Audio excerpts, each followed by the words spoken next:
What's going on, guys? Griffin here, coming back with another quick video for you guys. First and foremost, I just want to apologize if the lighting on this is a little horrible, to say the least. Obviously, you only see me in a little corner, and I apologize if the volume's slightly off. My mic is a little ways away from me. As you all know, I'm currently in Texas on a quick little vacation. I just wanted to shoot a quick video for you guys. I just wanted to talk real quick about just a little different little patterns you need to be able to identify in order to, one, cover profits, and two, protect profits, or decide if you even want to invest in a stock. Right now we're looking at Gush and Drip. Obviously I've been on Gush and Drip for a while. What I see with Gush, if you look at even, this is the 5-day or 10, so this is the 10-day, look at the 20.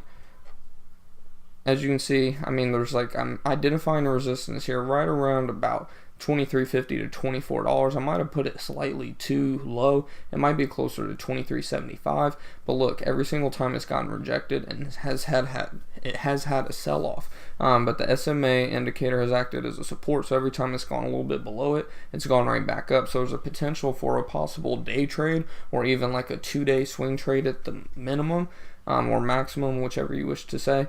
So right now what I'm looking out for, with the RSI being so high, MACD also showing that it's like really like quote unquote overbought, I want to see, is it going to push through this $24 or even higher $25 resistance, or is it going to again get rejected, go slightly below the SMA and bounce again? So that's just one thing. Like I said, I'm going to make this just a quick video just to get something out there for you guys, since I obviously post daily and I have a lot going on today. I just wanted to kind of just bring this to your guys' attention. Like, I mean, can you see what I'm really talking about? I hope you guys can. Like, every time it gets near this resistance line that I'm drawing out, what's it done? It's kind of got rejected, but lately it's been consolidating around it, but then it got rejected again middle last week. So it's just something to be on the lookout for. And then obviously if you go and look at Drip, because Drip is obviously the inverse of Gush, I didn't really draw any trend lines for this, but what has it kind of done? The SMA has been acting as a resistance instead of a support. You know, like I say, Gush, the SMA is acting as a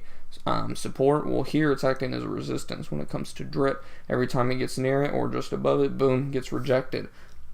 So this is something that is obviously very interesting that you need to keep an eye on when investing in these ETFs or any stock for that matter. You need to look at where the SMA is acting as a support or resistance, and then you need to identify some form of another resistance by looking at your RSI indicators, your MACD, and just identify something. Like right now, I would identify resistance right around probably, as of late, because right now I'm on the 20-day. Let's look at the 5-day. I would identify resistance where? Right around 13.10. Every time it gets above 13.10, it goes up a little bit, but then boom, it has a sell-off. So again, the SMA indicator acting more as a resistance than a support at this point. So it's just something, again, to be on the lookout for. Not just with Drip and Gush. I just wanted to use these as examples because these are two stocks I've been actively trading every other day that I can trade.